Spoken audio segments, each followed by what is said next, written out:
Buenas noches con todos, doctores, miembros de cuidados intensivos del grupo A1, de la Clínica Delgado, de la Clínica BTL, Cardiometra, representante exclusivo de CytoSor para el Perú.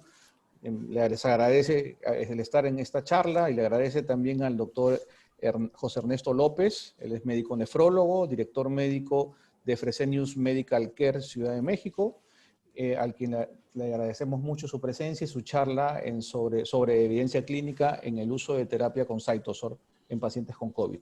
Muchas gracias, doctor López. Adelante, por favor. Muchas gracias. Gracias por la invitación y sobre todo por la oportunidad de poder compartir con todos ustedes pues varios conceptos que de alguna u otra forma nos están impactando en la región de una forma muy interesante. Vamos a hablar hoy sobre un tema importante. Estas son mis actividades. Y sobre lo que son los estados hiperinflamatorios. Mencionaba hace unos momentos en la charla preliminar que la interacción entre nefrólogos y médicos especialistas en medicina crítica en los últimos años ha sido fundamental y ha tenido un crecimiento importante, al menos aquí en México.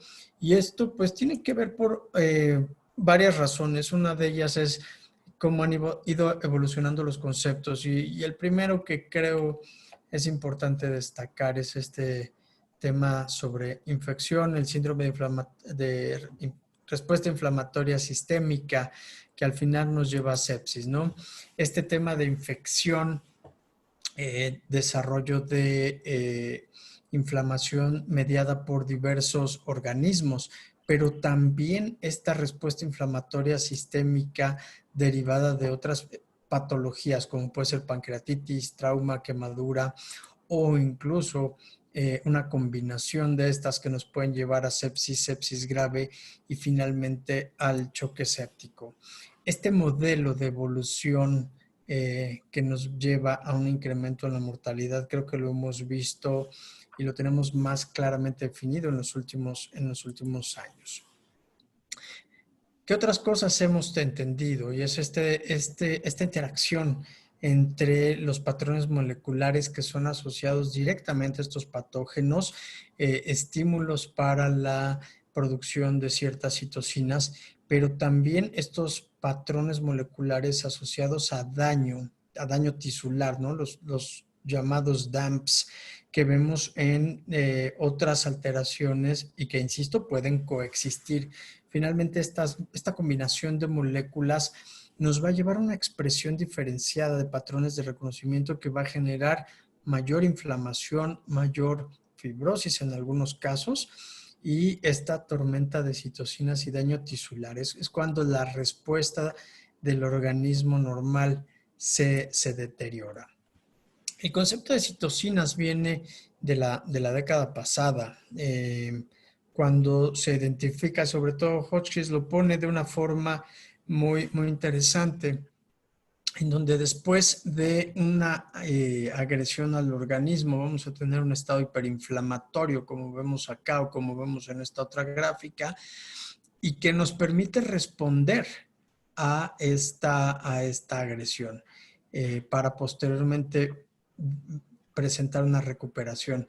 Sin embargo, vamos a ver varias cosas. Uno, y creo que esto es más explicativo, no tenemos una evolución lineal. O sea, podemos tener variaciones hacia arriba y hacia abajo en la tendencia de estados de inflamación, estados hemodinámicos.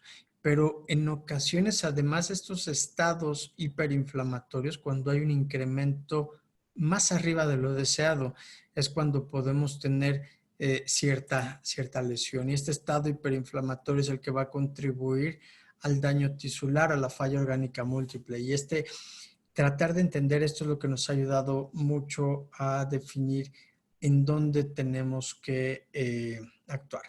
¿Por qué es importante mencionar esto? Porque los biomarcadores en sepsis hoy día sabemos que tenemos múltiples biomarcadores. Los clásicos son las citocinas y dentro de ellas interleucina 6 juega un papel importante, pero también vamos a tener otro tipo de marcadores que ya no usamos en la práctica clínica de forma rutinaria. Esto es importante mencionarlo porque de repente vemos algún biomarcador que puede interesarnos y no necesariamente es el más indicado.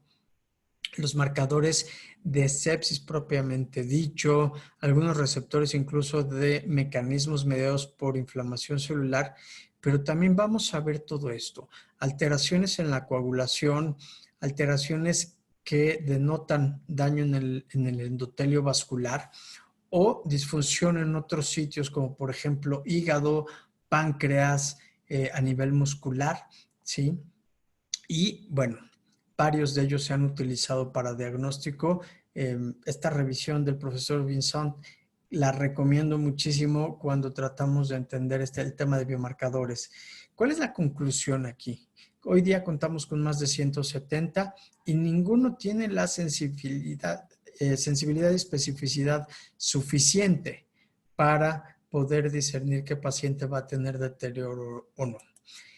En nefrología, en lesión renal aguda, y esta nada más la traigo a colación como un comparativo en donde tenemos diversos biomarcadores. Algunos nos ayudan para identificar una etapa inicial. De hecho, N-gal urinario se utilizó como un marcador muy temprano, incluso antes que creatinina. Sin embargo, después su comportamiento es muy errático. Ya no nos sirve para ver el comportamiento después de 12 a 24 horas. KIM1, que también es una molécula de expresión tubular, su elevación es mucho más tardía, prácticamente después de las 24 horas, pero nos orienta mucho hacia recuperación. Y como esas, hay múltiples biomarcadores que podemos utilizar y que pueden ser de utilidad en sepsis, ¿sí? Entonces, esto es lo que vamos a tratar de controlar. Y el otro concepto importante es el de peso molecular y la estructura de nuestros biomarcadores. Aquí quiero destacar a su mano izquierda que tenemos las clásicas toxinas urémicas como urea, creatinina, que son de peso molecular bajo, igual que los electrolitos. Moléculas intermedias como beta-2 microglobulina, leptina, incluso mioglobina, ya están en un tamaño un poco mayor y por lo tanto no son susceptibles de eliminación por diálisis. Y posteriormente tenemos moléculas grandes y en este grupo vamos a tener a todas las citocinas inflamatorias, entre ellas por supuesto interleucina 6 que va a denotar inflamación, factor de necrosis tumoral y ya moléculas mucho más grandes como la albúmina, que también esto va a ser importante para el concepto que vamos a tener el día de hoy. Cuando tenemos alguna sustancia que intoxica al organismo, sea endógena o exógena, sea aguda o crónica, tenemos diversas barreras para su eliminación o aclaramiento.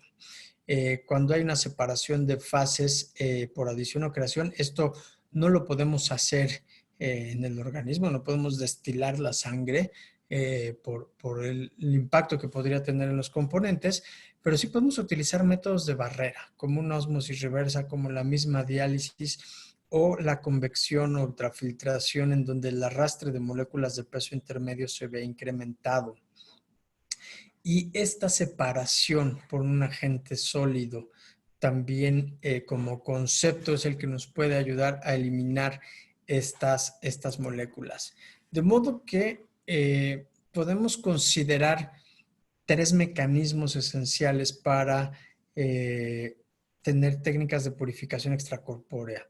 La difusión, que es el mecanismo clásico de la diálisis convencional, la convección o arrastre, que va a llevar a moléculas de peso intermedio, como la beta-2 que mencionábamos, y la absorción, que esto es muy importante como concepto, es el atrapar moléculas de ciertas características en una superficie y después estas se retiran. Entonces, ¿por qué utilizar adsorbentes en la purificación de sangre? Porque nos va a incrementar la posibilidad de aclaramiento y de purificación de la sangre que podemos tener con hemodiálisis o hemodiafiltración en el caso de los sitios donde se cuenta con este mecanismo. El proceso de adsorción es racionalmente selectivo, no es para una sola molécula porque depende de cargas y depende de tamaño, pero también lo podemos ver. Y tener una posibilidad de que esto sea a través del contacto con la sangre, esto es, que no tengamos que separar el plasma. Ahí en la terapia de soporte hepático está descrita la separación selectiva de plasma para después pasarlo por un circuito secundario y poder eliminar amonio y otras toxinas hepáticas. En este caso, lo ideal o el método ideal sería poner en contacto la sangre con este material para realizar esta purificación. Sin embargo, esto mismo genera parte de sus limitaciones y es que tiene que ser un material lo suficientemente biocompatible para no activar proteínas de coagulación o del complemento de forma adicional.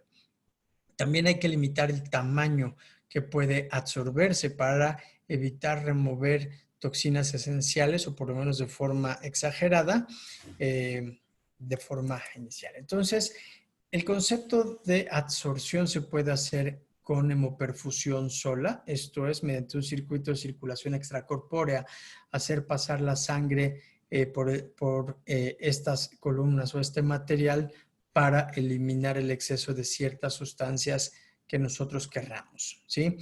Podemos adicionar a este concepto el tema de diálisis, entonces ya sería una hemoperfusión o hemoabsorción con diálisis, en donde además del absorbente podemos utilizar un hemodializador. Aquí atrapamos ciertas sustancias y aquí además con la diálisis logramos equilibrar ácido-base. Hay unos absorbentes que, por ejemplo, el intercambio es con calcio. Esto se puede regular posteriormente.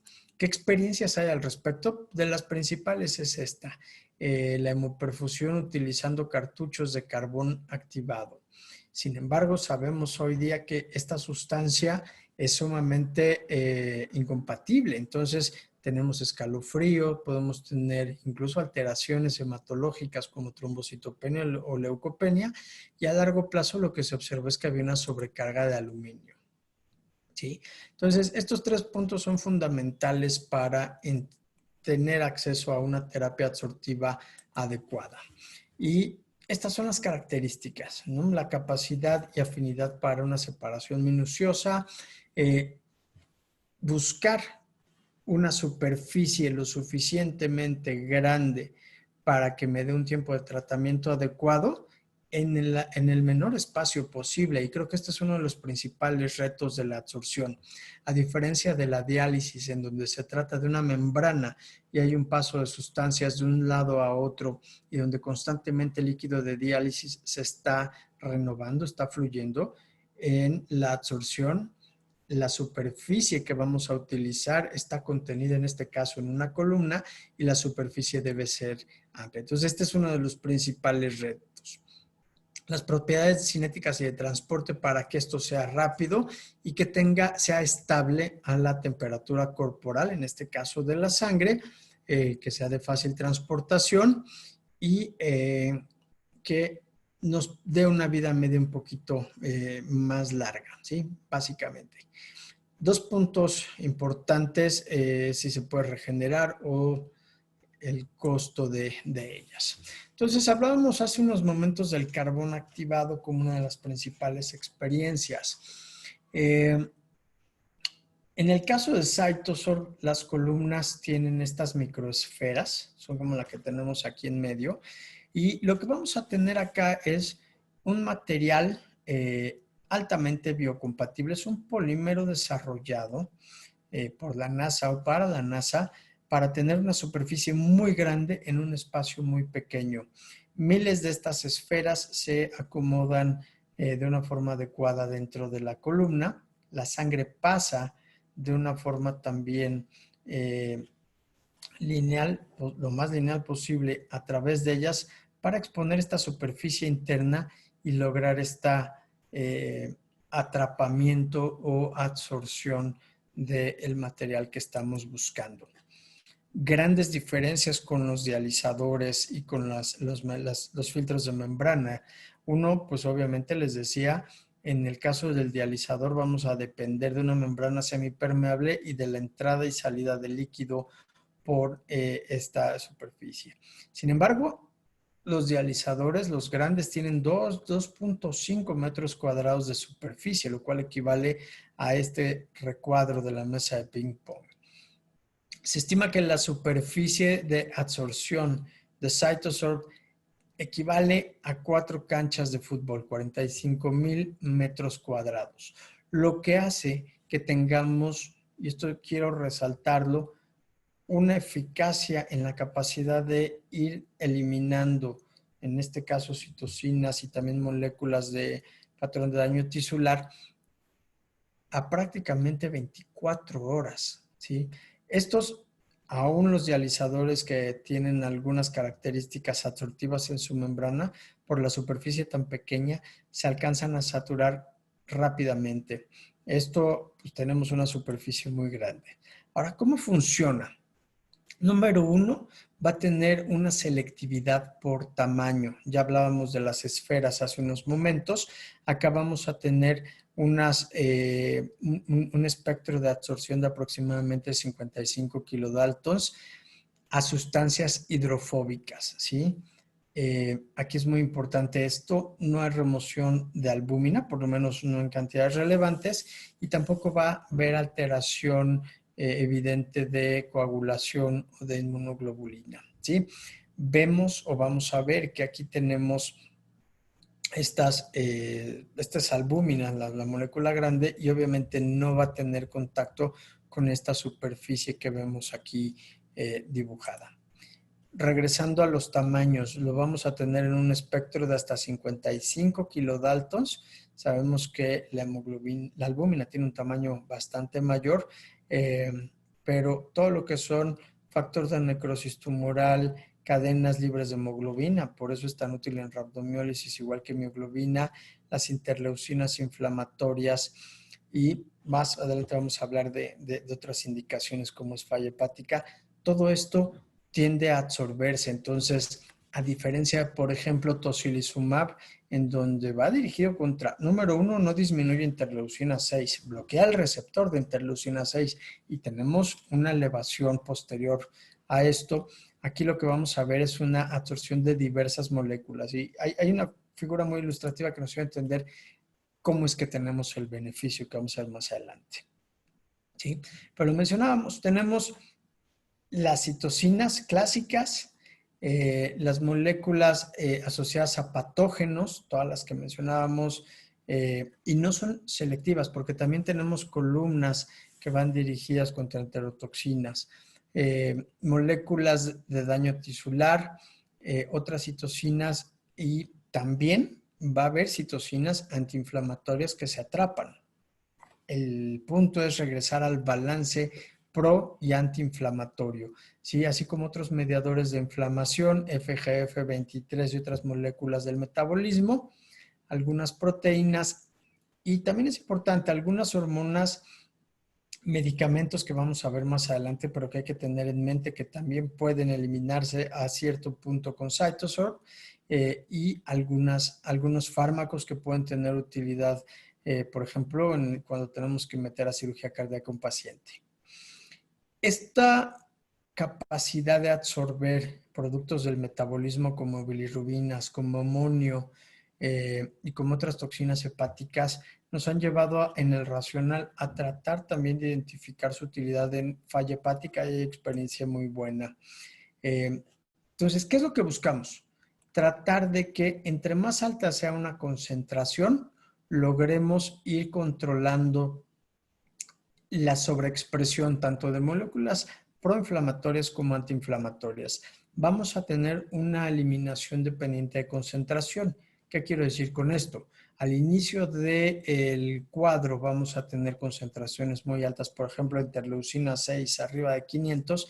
En las primeras horas vamos a ver un descenso que nos va a llevar a un control bastante interesante, y posteriormente la tasa de disminución va siendo menor, de modo que no se elimina completamente. Entonces, por eso cuando decimos que elimina citocinas proinflamatorias y antiinflamatorias, pero no las elimina completamente, permite retomar el control al organismo de este equilibrio, ¿sí?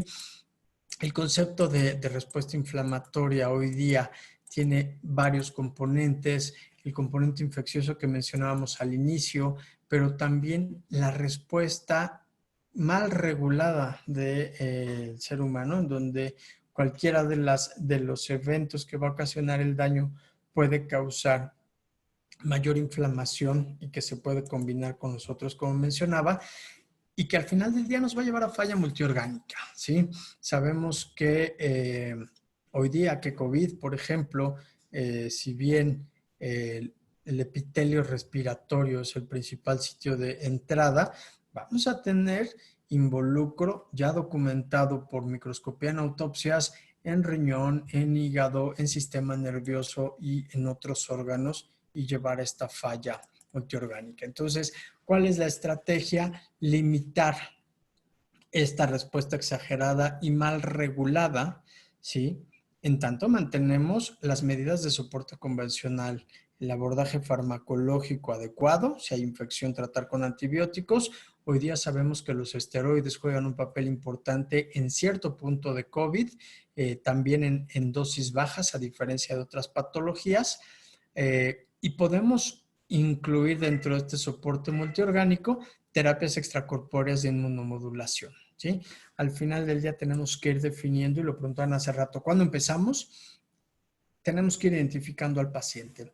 Esta es la gráfica que les mencionaba. Aquí lo que vamos a tener es esta respuesta exagerada del organismo, y en donde al no tener una regulación adecuada vamos a tener incluso mayor producción de citocinas inflamatorias, que son las que nos pueden llevar a la falla multiorgánica y al daño que nos puede llevar a la muerte. ¿Qué es lo que se busca entonces con CytoSorb? Es modificar o limitar no llegar a este punto, sino permitir que el organismo mismo haga su acción. Entonces, ¿cuándo utilizarlo? La pregunta o la respuesta es, ya tengo con tratamiento adecuado al paciente, ya seguimos las metas de reanimación, la terapia de hidratación está alcanzada, ya lo tengo con catecolaminas, ya lo tengo con ciertos apoyos, estoy tratando la etiología, como son antibióticos, cirugía, ya se controló el foco séptico e incluso ya tengo falla multiorgánica, desde reemplazo renal hasta soporte cardiopulmonar. Puedo tener entonces el considerar utilizar CytoSorb. Como les decía, si yo lo quisiera usar muy temprano para evitar llegar a esto, no necesariamente voy a lograr mi objetivo, dado que los niveles de citocina no están tan elevados.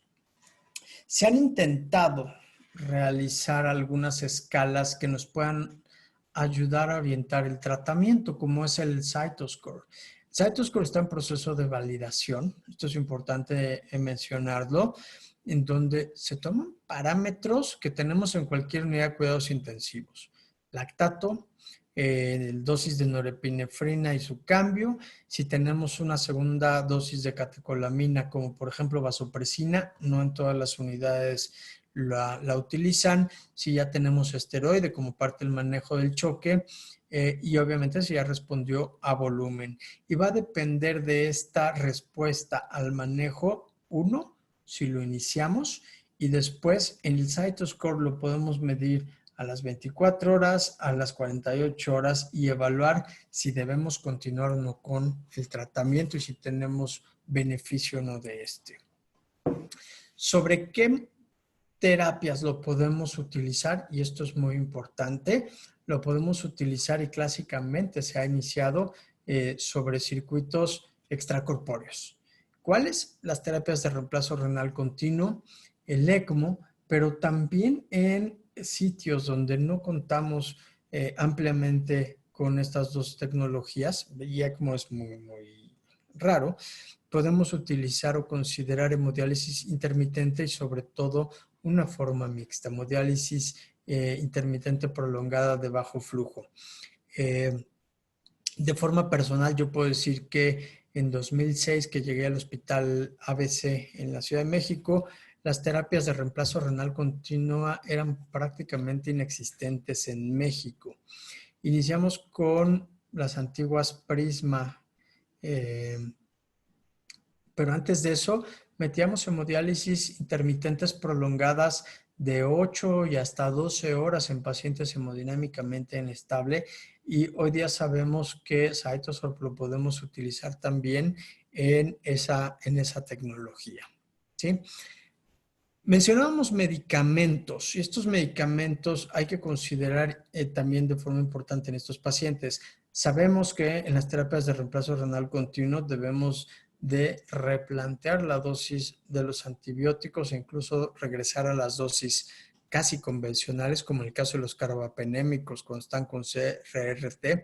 Y aquí lo que hemos evaluado o hemos visto es que hay medicamentos que se van a eliminar cuando era bajo la curva, sea el 20%, como los mencionados aquí abajo. Sin embargo, también sabemos que no necesariamente hay una correlación in vivo e in vitro. Y aquí, este tema de que esta absorción ocurre en las primeras 1.5 a 2 horas nos da la pauta para plantear que las dosis de antibiótico idealmente debemos aprovechar estos espacios de intercambio de columnas para la administración de medicamentos. Se ha trabajado mucho en caracterizar estos medicamentos que se remueven y no. Hoy día tenemos esta tabla, ya Alfredo se las puede hacer llegar más adelante, en donde tenemos diversos medicamentos que sabemos se absorben con CytoSorb y otros no de esta forma. Entonces, esto es importante saberlo, ¿sí? ¿Qué es importante también saber? Que no todos los absorbentes que existen hoy día van a tener las mismas características, y sobre todo es importante destacar, uno, la versatilidad de CytoSorb, que se puede utilizar prácticamente en cualquier modalidad de circuito extracorpóreo, y por otro lado el tiempo de uso, como mencionaba, la gran superficie que tiene nos puede dar hasta 24 horas por 7 días consecutivos de tratamiento, teniendo un efecto de absorción adecuado y con un flujo de sangre muy alto, sin alterar y sin riesgo de hemólisis. Por eso se puede utilizar en ECMO, ¿sí? Los otros absorbentes que hoy día existen a nivel mundial, los espacios de tratamiento son de 2 a 3 horas y se saturan. Y algunos de ellos, por las características que son menos biocompatibles, incluso tenemos el problema de que empiecen a activar cascada de coagulación y darnos problemas. Sí, entonces, esto también es importante en cuanto a la parte técnica. Ahora, ¿qué evidencia clínica en el uso de la terapia tenemos? Vamos a ver que la experiencia ha ido creciendo progresivamente. Para mayo de 2020 se contaban 88,000 tratamientos, y hace unas semanas publicaron el caso número 100,000 tratado con CytoSorb a nivel global. Entonces, la experiencia ha sido mucha, como mencionamos, son pacientes críticamente enfermos que en ocasiones no permiten tener una experiencia, un estudio aleatorizado, controlado, doble ciego, con desenlaces duros, como quisiéramos en cualquier tratamiento, por el tipo, insisto, de pacientes que tienen múltiples publicaciones, incluyendo los casos de la semana. Y esto también es muy importante e invitarlos a considerar.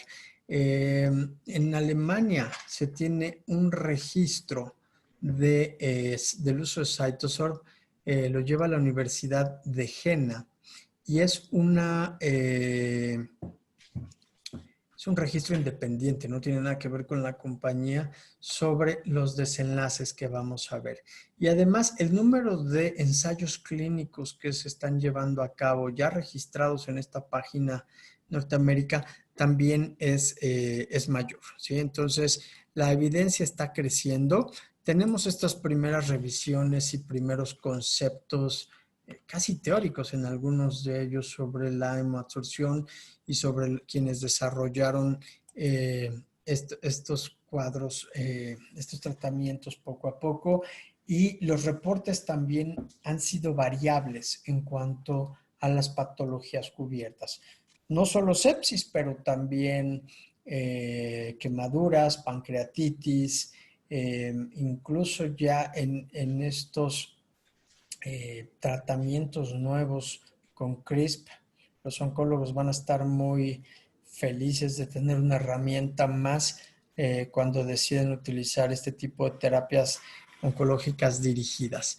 Y lo que les mencionaba aquí en la esquina, el uso en falla hepática nos ha dado una gran alternativa al soporte hepático, la terapia del soporte hepático, ¿sí? Todas estas publicaciones ¿a qué nos llevan? Nos llevan a estas conclusiones, ¿sí?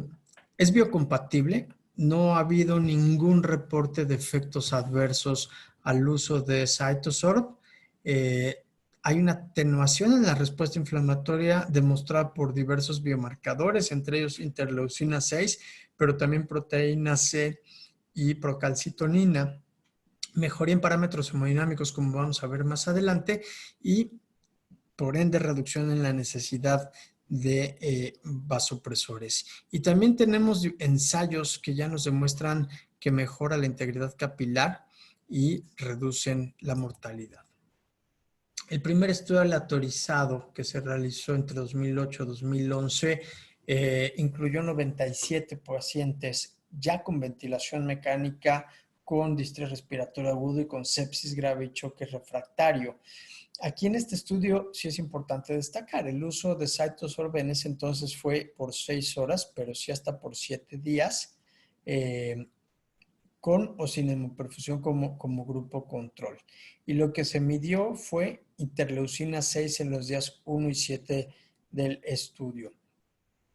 Ajustando para comorbilidades, en este no se encontró modificación en la mortalidad, pero sí una disminución importante, sobre todo en los 2 primeros días y sostenida de interleucina 6. Y lo que vemos en los primeros minutos es cuando tenemos el mayor efecto. Esto nos lleva también a la observación de cuando iniciamos el tratamiento con CytoSorb en choque refractario, la mejoría la tenemos que ver en las primeras horas, cuando el paciente va a responder. Mencionaba el tema de seguridad, no hay datos de activación de coagulación, alteración o pérdida de albúmina. Y sin embargo, el protocolo tuvo sus puntos débiles, como es el tiempo de uso, no se registraron parámetros hemodinámicos, no había una definición clara de cuándo iniciarlo, y la población era muy heterogénea. Después de esto vienen otros casos sobre choque refractario, en donde ya se empieza a hacer esta determinación de dosis de vasopresores, aclaramiento del lactato como un indicador de perfusión en tratamiento con CytoSorb. En esta serie de Kogelman tenemos pacientes posoperados y pacientes con neumonía grave. En ellos lo que vimos es una disminución en los parámetros de severidad en estos pacientes, y la mortalidad observada respecto a la predicha por el Apache 2 también fue discretamente menor, ¿sí? Hay una disminución de prácticamente 25% de la mortalidad con la estimada por Apache entre el inicio y el uso con estos pacientes. Entonces, la evidencia nos lleva a que sí hay una tendencia a esta disminución. Un estudio ya prospectivo, muchos de estos son registros en pacientes con choque séptico, lo vemos en este estudio de Friske, en donde inician, y aquí ya empezamos cuándo usarlo. En las primeras 24 horas, y prácticamente en este ensayo fueron en las primeras 12 horas después del choque séptico refractario. Una vez que ya se lograron las metas de volumen y que estamos con dosis de vasopresores y no estamos logrando una adecuada respuesta, una vez iniciada la terapia con CytoSorb, se observa disminución en la dosis de adrenalina a las 6 y a las 12 horas, y mencionaba el aclaramiento del lactato como un surrogado de perfusión. La reversión del choque se presentó en 2/3 partes de los pacientes y la sobrevida a 28 días fue de 45%, cuando por SOFA era mayor al 80% la mortalidad. Este es más o menos el comportamiento de la dosis de noradrenalina y vemos cómo la dosis a las 24 horas, si bien seguían con vasopresor, ya era pues prácticamente una dosis de casi la mitad. Y el aclaramiento del lactato iniciaba al inicio del tratamiento con el Cytosorb, ¿sí? Vemos de su lado izquierdo la escala de SOFA ISAP-2 y las cifras de interleucina, que son bastante altas y ya en este inician con procalcitonina. Y lo que mencionaba, la reversión de choque en los pacientes en 2/3 partes del caso, y la mortalidad, una disminución del 31% respecto a la esperada por la escala de SOFA. ¿Qué otras experiencias tenemos? Este reporte de Milán, ya nos vamos a otro país, no Alemania, sino Italia, pacientes con cirugía cardíaca y falla orgánica múltiple. Aquí se utilizó, es de las primeras experiencias de Cytosorb con ECMO en 17 pacientes, pero también, y aquí es muy importante, se utilizó en terapia individual en hemoperfusión con equipos de hemodiálisis convencional. ¿Qué se observa? Reducción en la escala de inotrópicos y también de bilirrubinas, lactatos, CPK y DHL, es segura, y además la mortalidad observada disminuye respecto a la esperada por SOFA en 34%. Entonces, la mayoría de reportes ven una mejoría del estado de gravedad de los pacientes y por ende la mortalidad. En este estudio que se hizo en Hungría, el doctor Zsolt Molnár tiene gran experiencia con el uso de Cytosorb en este tipo de pacientes, y lo que hicieron fue utilizarlo en pacientes no quirúrgicos, sino sépticos, con ventilación ya, con dosis altas de norepinefrina, procalcitonina elevada, aún sin terapia de reemplazo renal. Se utilizaron aleatorizar a Cytosorb a grupo control y se utilizó el circuito de circulación extracorpórea con anticoagulación convencional y un flujo que es el que habitualmente podemos utilizar en estas hemodiálisis convencionales. Dentro de las primeras 24 horas, y solo un paciente por paciente en esas primeras 24 horas. ¿Qué es lo que observaron? La dosis de norepinefrina disminuyó en las primeras 48 horas en el grupo con Cytosorb de forma más marcada, y el nivel de procalcitonina, que es la línea sólida en azul, también punteada, también se observa un descenso que es significativo respecto a aquellos pacientes que no utilizaron esta terapia. Entonces, tenemos una reducción tanto de marcadores de inflamación como de dosis de vasopresor. Y hablábamos del registro Cytosorb.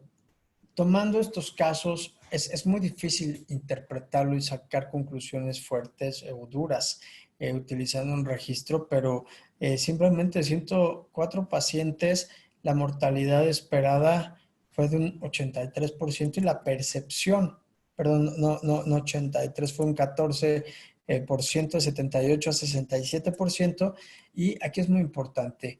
Ya desde el punto de vista de medicina crítica, prácticamente estos 48% de los intensivistas documentan o ven mejoría con el uso de Cytosorb. Entonces, esto también hay que tomarlo en cuenta.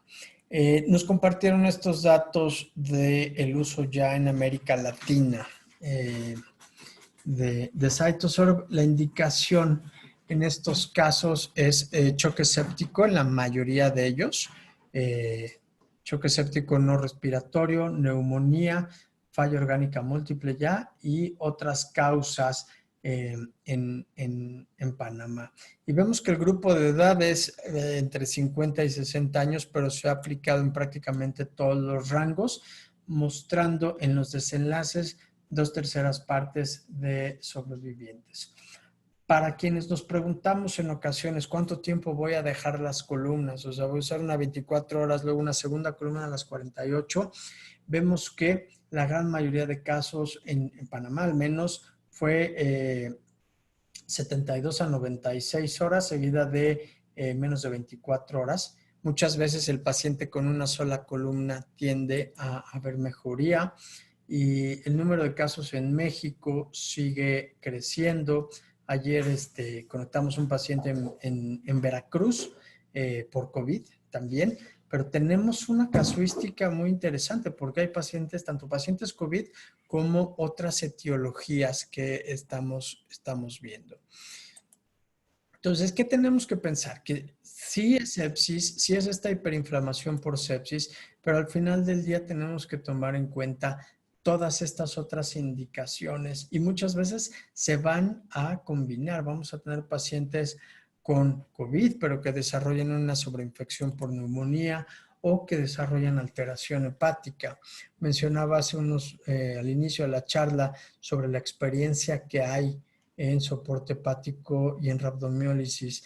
Y es muy interesante cómo la reducción de bilirrubinas y de ácidos biliares por tratamiento es considerablemente mayor con Cytosorb que con las terapias disponibles como Marzo Prometheus, en donde en esta se usa albúmina externa. Prometheus lo que hace es fracciona el plasma para limitarlo y logra un mejor perfil, además de que contribuye al mismo tiempo a limitar inflamación. Y el mismo efecto para depuración de mioglobina y de creatinfosfosinasa con el uso de Cytosorb en varios reportes de casos del uso de mioglobina.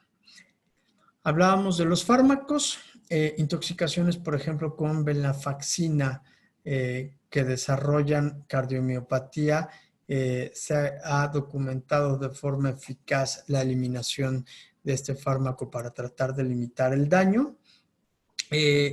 Y modelos experimentales en donde se analizan pulmones para trasplante pulmonar en modelos murinos conservados con Cytosorb y se observa menos disfunción del órgano en la implantación. Y lo mencionábamos con ECMO, cirugía cardíaca, hay una experiencia grande ya en el uso de Cytosorb con o sin soporte cardiopulmonar. Dos casos importantes y los menciono porque la infustiositosis hemofagocítica es el fenómeno que se empezó a observar primero en el tratamiento con CRISP, con esta terapia oncológica dirigida, pero también muchas de las características se comparten con COVID-19 e incluso en algunas patologías renales con proteinuria. Y los modelos que les decía, protección de la limitación del daño vascular. ¿Sí? La fuga capilar se logra disminuir. Esto también es en modelos animales. Entonces, esto va a ser para considerarse a futuro. ¿Sí? Evidencia clínica ya específica en Cytosorb en COVID-19. Y esto, bueno, nos está pegando a todos. Esto está actualizado hoy, las cifras de México no, pero pues ya andamos casi 24 millones de casos confirmados con más de 800,000 fallecimientos.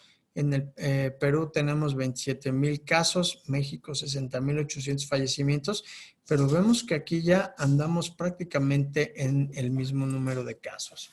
¿Qué sucede con COVID-19, con SARS-CoV-2? Se identifica esta tormenta de citocinas, incremento muy importante, sobre todo de interleucina 6, y también las alteraciones de la coagulación que contribuyen a esta alta mortalidad.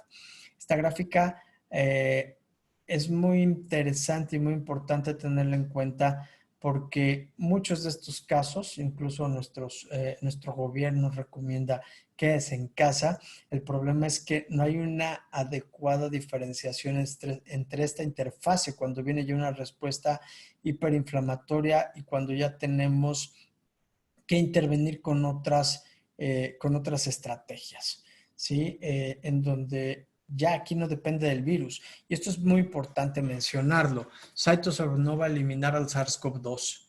Lo que va a limitar es el daño causado por el organismo mismo. Hace unos momentos me preguntaban, ¿cuál es el protocolo para COVID? ¿Cómo lo están usando? La realidad es que nos hemos apoyado mucho en el protocolo de Barcelona, en donde ellos para estos iniciales estaban utilizando valores de interleucina 6 muy altos.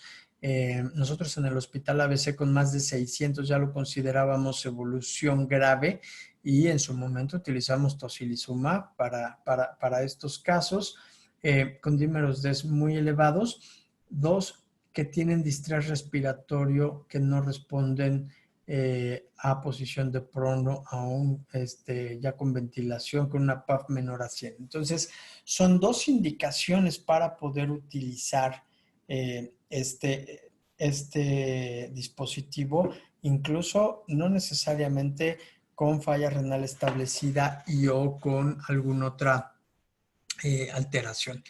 El tratamiento que reportan ellos son 7 casos, lo que van a reportar, está en publicación esto.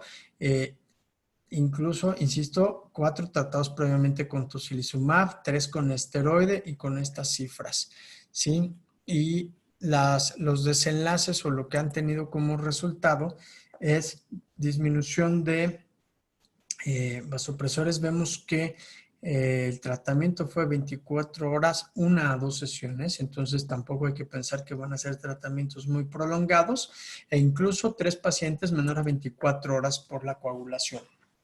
Y esto es lo que vieron ellos. La mortalidad fue del 28% de estos pacientes con una estancia en UTI de 19.3 días. Están evaluando el comportamiento contra los que no lo recibieron. Sin embargo, vemos que es sumamente importante cómo disminuye interleucina 6, cómo disminuye dímero D y cómo disminuye ferritina, lo cual refuerza el tema de la absorción, pero sobre todo vean esto, cómo la relación PA2-FiO2 incrementa de forma significativa después del uso de ello. Entonces, aquí no es solo la limitación o el control de la citocina, sino también pues esta fuga capilar que mencionábamos hace rato. Dentro de los protocolos que están llevándose a cabo está el CytoCov, lo lleva la Universidad de Hamburgo, pero es un estudio multicéntrico. Incluso se está reclutando aquí en las Américas. Se está haciendo un brazo en América por el número de casos que estamos teniendo ahorita. Y se está teniendo estos criterios de inclusión, que sí tenemos pacientes con choque, tenemos pacientes con COVID-19 confirmado, baja un poquito la cifra de interleucina 6 y que ya tenga alguna indicación de terapia extracorpórea. Este protocolo no está considerando standalone para revisar el registro de cómo se están comportando estos pacientes. Y pues el desenlace inicial es en la reversión del choque y estabilización hemodinámica. De los datos actualizados para COVID, tenemos estas publicaciones. Quiero destacar, y lo vamos a ver, estos son reportes de casos individuales. Vemos que en gran parte de ellos hay mejoría hemodinámica, ¿sí? E incluso hay mejoría en la oxigenación, que eso se observa en gran parte de los datos. Estos dos en azul ya están publicados, son con ECMO además, pero vemos que la mayoría son terapias de reemplazo renal continuo en prácticamente todos los sitios donde se tuvo esta experiencia. Y ya reportes de casos, tenemos esta experiencia, ¿sí? ECMO, terapia de reemplazo renal continuo, 7, 10 pacientes. Sabemos que son experiencias modestas, pero también la casuística pues sabemos que no nos ha permitido tener más experiencia, pero en ellas de forma interesante se ve mejoría en la oxigenación de estos pacientes. Entonces, cuando el paciente está chocado con ventilador y no lo estamos alcanzando, creo que indiscutiblemente la opción de brindar la terapia con CytoSorb puede ser de beneficio. Y tan es así que hay diversas recomendaciones para su uso en COVID-19, tanto obviamente en China, pero en nuestro continente, tanto la Sociedad Colombiana como la Panameña de Medicina Crítica recomiendan el utilizarlo.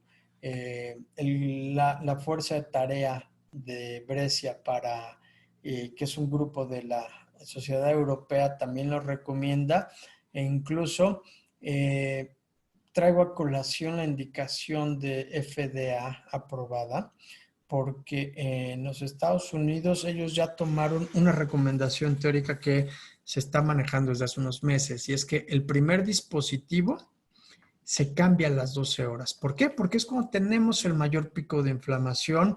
Entonces, al cambiar el dispositivo el primero a las 12 horas, muchas veces al poner uno nuevo en este periodo de tiempo, logramos otro incremento de absorción importante, y con lo cual en muchos de los casos se logra controlar esta tormenta inflamatoria, ¿sí? Entonces, la experiencia también en COVID-19 ha crecido. Creo que hoy día el tema de la tormenta de citocinas, a pesar de que en COVID en ocasiones nos han dicho que, bueno, a lo mejor no es tan marcado el efecto, etcétera, sabemos que hay muchos estados inflamatorios que pueden tener un beneficio de este manejo, que el quitar citocinas mediante la absorción es eficaz y seguro con este dispositivo. No hay activación del complemento, no hay alteraciones de la coagulación derivadas de su uso. Y lo que tenemos de evidencia hoy día es mejoría en el estado hemodinámico, menos dosis de vasopresores, la mortalidad observada disminuye respecto a la esperada, y también ya cuando se miden citocinas inflamatorias se puede utilizar. Los estudios aleatorizados que muchas veces quisiéramos ver se están llevando a cabo, y creo que un punto importante que no hay que olvidar es que los fármacos que estamos utilizando y sobre todo los antibióticos deben de monitorizarse, y el fenómeno es el mismo que sucedió cuando empezamos con las terapias de reemplazo renal. Al principio seguíamos ajustando los fármacos como si el paciente estuviera en una diálisis convencional. Hoy día sabemos que no, que hay algunos que sí se eliminan en mayor cantidad por estas terapias de reemplazo renal continuo. Y con esto yo termino. Agradezco su atención, agradezco la invitación, y creo que tenemos espacio para pues comentar algunos puntos o inquietudes que puedan surgir. Muchas gracias, doctor Ernesto López Almaraz, por su conferencia. Invitamos a los médicos intensivistas que abran su micrófono y hagan las preguntas que crean convenientes, por favor.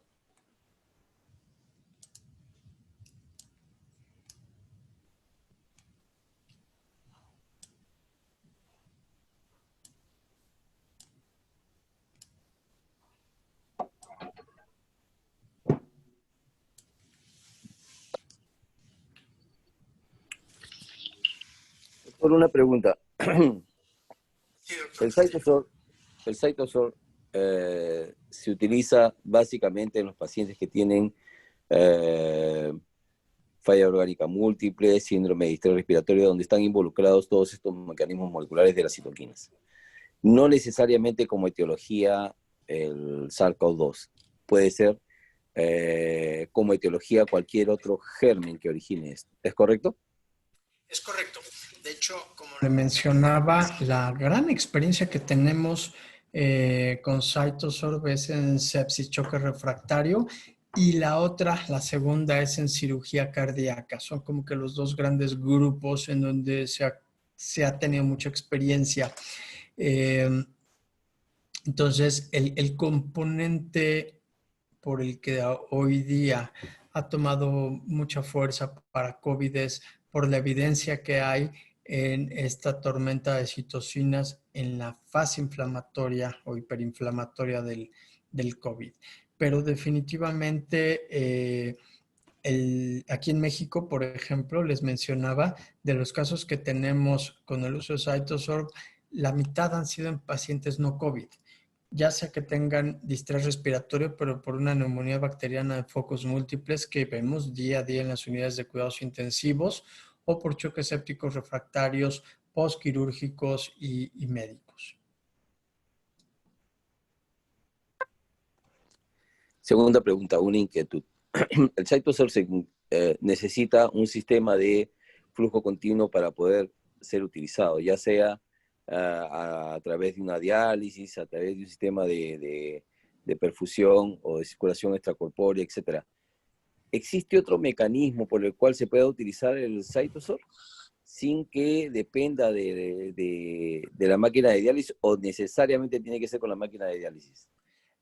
Ok, la pregunta es muy buena y es nada más aclarar.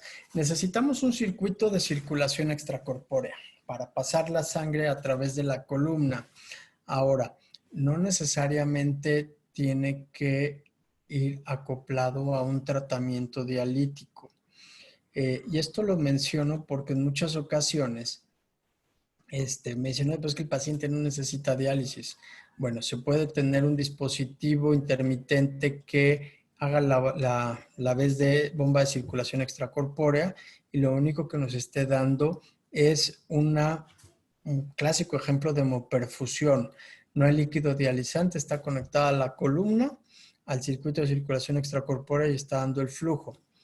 ¿Qué sucede? Muchos de estos pacientes ya están urémicos, ya están con hipercalemia, ya están con acidosis metabólica y ahí es donde se acopla, pero se puede poner un sistema de hemodiálisis intermitente de baja dosis, porque al final del día lo que queremos corregir en ocasiones es acidosis metabólica o hipercalemia únicamente, no necesariamente azuemia. Y ya de ahí nos vamos a dispositivos más complejos y elaborados como es el ECMO, o como son las bombas de circulación extracorpórea durante cirugía cardíaca. La misma pregunta la comentamos hace unas semanas en Ecuador.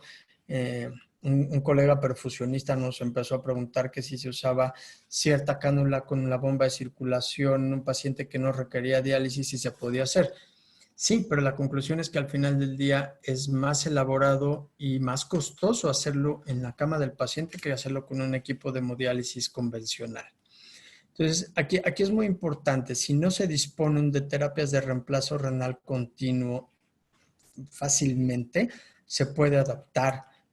Simplemente es una colaboración entre medicina crítica y nefrología para tratamientos de una baja eficiencia en diálisis y con la bomba de circulación de forma adecuada. Ya, para no ser más molestoso, la tercera pregunta. Vi ahí en una de sus presentaciones de que el CytoSorb, el absorbente, también absorbe algunas moléculas, entre ellas antibióticos. ¿Es correcto o entendí mal? No, entendió bien, entendió bien. Las Ya. Y en listas... ese sentido, la pregunta iba en ese sentido. Si utilizamos el CytoSorb en el contexto de un paciente en sepsis, donde estamos utilizando antibióticos, y uno de los antibióticos de más alta prevalencia, digamos, en su uso es la piperacillina tazobactam, que es uno de los medicamentos que vi en su slide, que era absorbido, ¿es correcto? Es correcto. Lo que se recomienda y lo que Ya. se ha observado es, número uno, es administrarlo en los periodos. Por ejemplo, si se va a usar estos sistemas intermitentes, se puede aprovechar ese espacio cuando se va a hacer el cambio de la columna, si es que se va a hacer el cambio de la columna para la administración de medicamentos. Perfecto, porque solamente se absorbe cuando está en contacto con la membrana. Es correcto. Cuando está, el único momento en que se va a eliminar es cuando está en contacto la sangre dentro de la columna o el antibiótico dentro de la columna con las superficies de las microesferas. Si yo quito la microesfera del sistema de circulación, el medicamento no tiene por qué eliminarse. Muy bien, gracias. Esas eran mis inquietudes. No sé si hay alguna otra persona que quiera. Buenas noches, doctor. ¿Qué tal? Excelente presentación. Disculpe, ¿me escucha? Sí, perfecto. Sí, mencionó, por lo que vi en sus slides, que mencionaba un flujo de 700 mililitros minuto. Más o menos, según lo que leí del HA330, también va por ahí, 630, 650, el de J-Phone. Y mi pregunta va desde el siguiente sentido, ¿no? En el ECMO nosotros usamos un flujo de 3.5 hasta 5 litros por minuto. Entonces, cuando uno tiene ese flujo tan alto, yo lo primero que pensaría es que el filtro ya no es efectivo. O es que cuando se conectan los luers va a bajar la cantidad de dializado, de flujo. O sea, ¿cómo explico eso? Porque nosotros en ECMO tenemos un flujo de 3.5, a veces hasta 7 litros, y podemos llegar a tenerlo. Está relacionado con cómo se conecta al ECMO. Mencionábamos que los flujos de CytoSorb toleran hasta 700 y generalmente es en las zonas de baja presión. De hecho, Alex, no sé si quieras compartir algo al respecto en la experiencia que han tenido en Colombia con el uso con ECMO. Sí, por supuesto. Buenas noches. Otra vez quiero agradecerle al doctor Ernesto López una presentación magistral. Respecto al uso de ECMO, digamos que en terapias extracorpóreas, hablando de circulación extracorpórea o de ECMO, el flujo que puede robar el circuito de CytoSorb está entre un 10 y un 15%. ¿Eso qué quiere decir? Que si yo tengo un paciente con un flujo calculado, por decir algo, en ECMO venoarterial, con un índice de 3 de índice cardíaco, un venoso de 60, 80 mililitros o 120 mililitros, depende de lo que yo esté manejando, tengo que calcular o tener en cuenta ese valor del shunt que se genera durante la terapia. No hay ninguna alteración en absoluto y una de las formas que se puede documentar o cómo se puede registrar ese shunt que se presenta conectando a CytoSorb es simplemente cerrando durante unos segundos el flujo que pasa a través de CytoSorb y calcular, porque como tenemos una bomba centrífuga, con ese valor que tenemos, vemos más o menos cuánto es el déficit o cuánto es lo que está creándose de shunt. Obviamente eso se hace en 5 o 10 segundos para no parar la terapia totalmente, pero no hay ningún problema. De hecho, el beneficio de utilizarlo de esa manera es hacerlo una purga, un circuito pasivo desde la fuerza con la que se está generando desde la centrífuga hacia el circuito de CytoSorb. Aquí en Colombia lo hemos usado directamente en el ECMO. Como terapia ECMO CytoSorb sola, como digo, de una forma pasiva, pero también se han usado casos de pacientes que están en ECMO y en terapia de reemplazo renal y antes del filtro de la terapia de reemplazo renal se conecta al ECMO. Si quieren, en unos momentos les muestro un video que le mostré inicialmente a Alfredo de cómo se conectó uno de los pacientes. De hecho, el primer caso que hicimos acá con CytoSorb para que vean que realmente no, o sea, se puede manejar de las dos formas, de una forma pasiva, como les digo, directamente al circuito, o una forma activa conectándolo a una máquina de reemplazo renal. Sería genial, doctor. Doctor, disculpe, como usted mismo, una pregunta así. ¿Qué tipo de consolas de ECMO usan? Porque cuando uno está con el cardiogel, no sé si es que usted tiene experiencia con el cardiogel de Maquet, no tiene, o sea, tiene una bomba y tiene un oxigenador que está acoplado, ¿no? Entonces, Sí. generalmente lo que yo he visto es que tienen bomba, oxigenador y circuito para el paciente, ¿no? Entonces, se acopla en el lado de la presión positiva y se regresa en el lado de la presión negativa. Pero el hecho es de que con el cardiogel no tenemos esta situación. ¿En dónde se conecta en el cardiogel específicamente? Ok. En general, todos los circuitos de ECMO ya tienen, o sea, hay que manejar la misma secuencia de un sitio de mayor presión a uno de menor presión. Lo que usted dice es cierto, CardioHelp no tiene esa forma de hacerlo, de tenerlo pues elaborado como los otros circuitos que tienen, pero se puede hacer una intervención antes de entrarlo al cono de la centrífuga. O sea, habría que interrumpir, digamos, el circuito en ese momento para colocar un adaptador de 3 octavos por 3 octavos con Luer y ahí mismo conectar pues la entrada hacia CytoSorb. Eso se puede hacer sin ningún problema. Es más, si usted tiene de pronto más adelante la oportunidad o cuando vaya a montar un paciente en ECMO con MAC, con CardioHelp, podemos organizar. Yo tengo por ahí unas diapositivas, tengo que buscarlas, de cómo se podría hacer esa conexión con la consola de CardioHelp. Muchas gracias, doctor.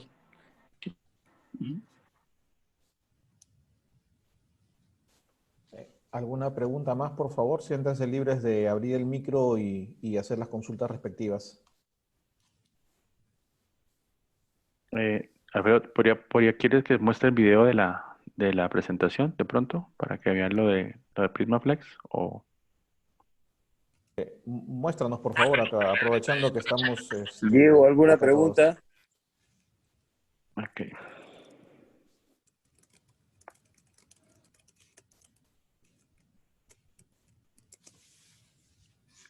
Ronaldinho, Ronald, ¿de repente alguna pregunta? Mientras piensan las preguntas, Alex, se podría, Sí, si gustas, mostrar para que vayan estoy aquí un poco discutiendo el tema y puedan hacer alguna pregunta más si creen conveniente. Ok, estoy en este momento abriendo aquí el video. Voy a ponerlo justo donde iniciamos y ya mismo se los comparto para que lo puedan ver.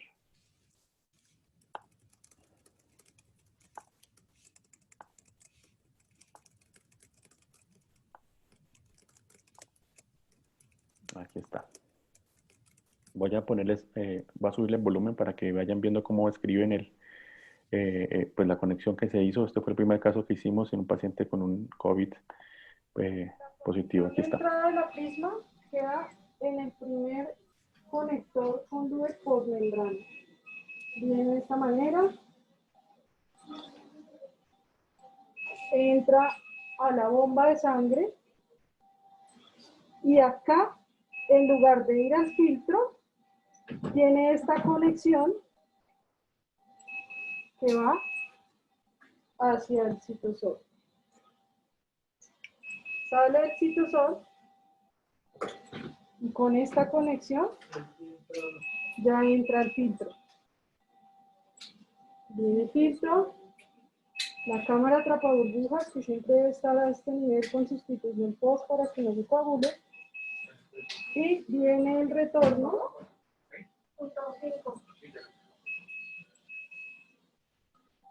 al primer conector con Luer precentrífugo, solito. El espigo lo dejamos en el conector antes de la centrífuga para en caso de aire poder sacar burbuja.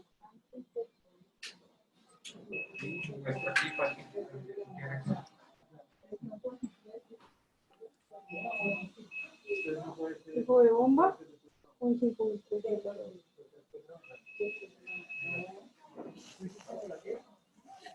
Entonces todo. Y vemos la presión. Entonces, la otra opción para bajar esa presión negativa es ajustar más la bomba. Ya estando en ECMO, podemos subirla al doble. Y con eso tiene que bajar porque le está dando más volumen. ¿Sí? Ahí baja un poquito. Perfecto. Exacto. Muchas gracias, Alex. Ok. No sé si tienen alguna otra pregunta más. Disculpe, una consulta, doctor. En Claro. su presentación, en su video, lo acaba de hacer con una máquina de hemodiálisis, ¿verdad? ¿Y es posible hacerlo sin una máquina de hemodiálisis del circuito?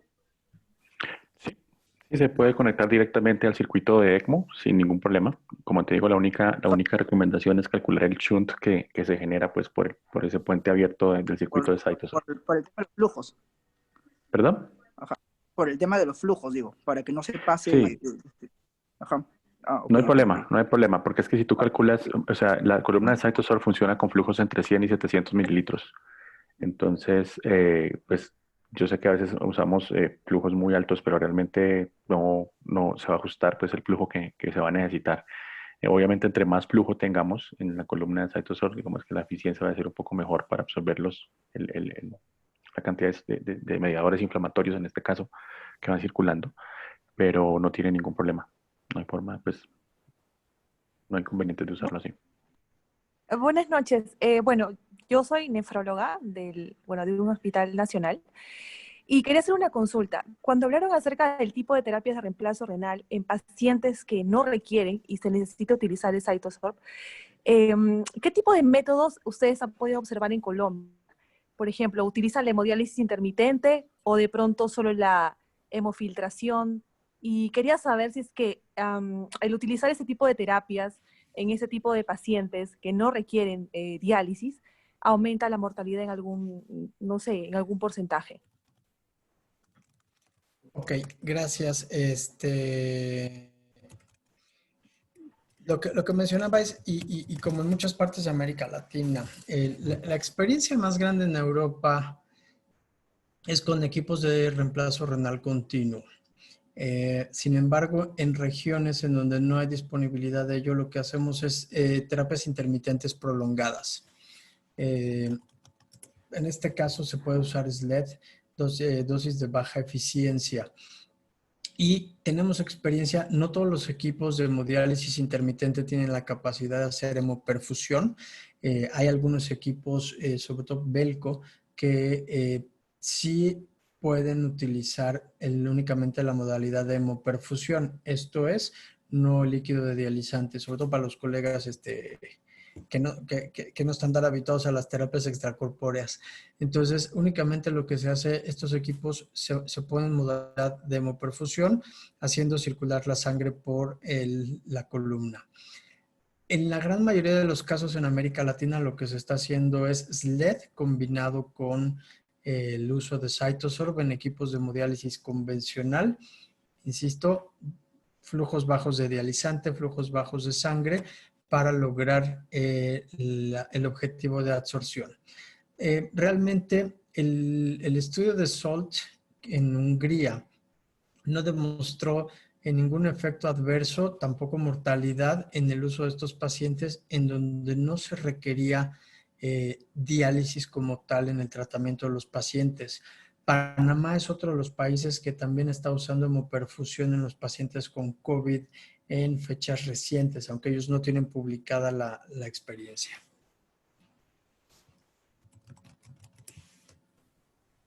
Muchas gracias, doctor López Almaraz. ¿Alguna otra pregunta, por favor?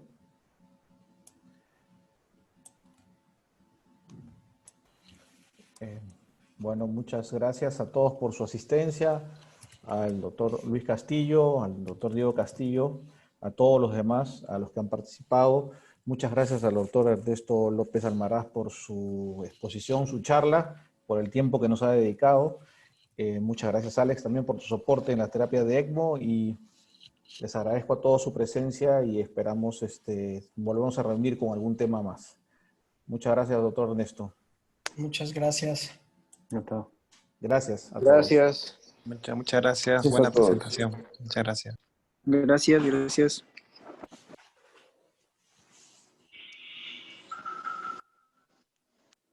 A ver si comparte parte de la presentación, que está muy buena.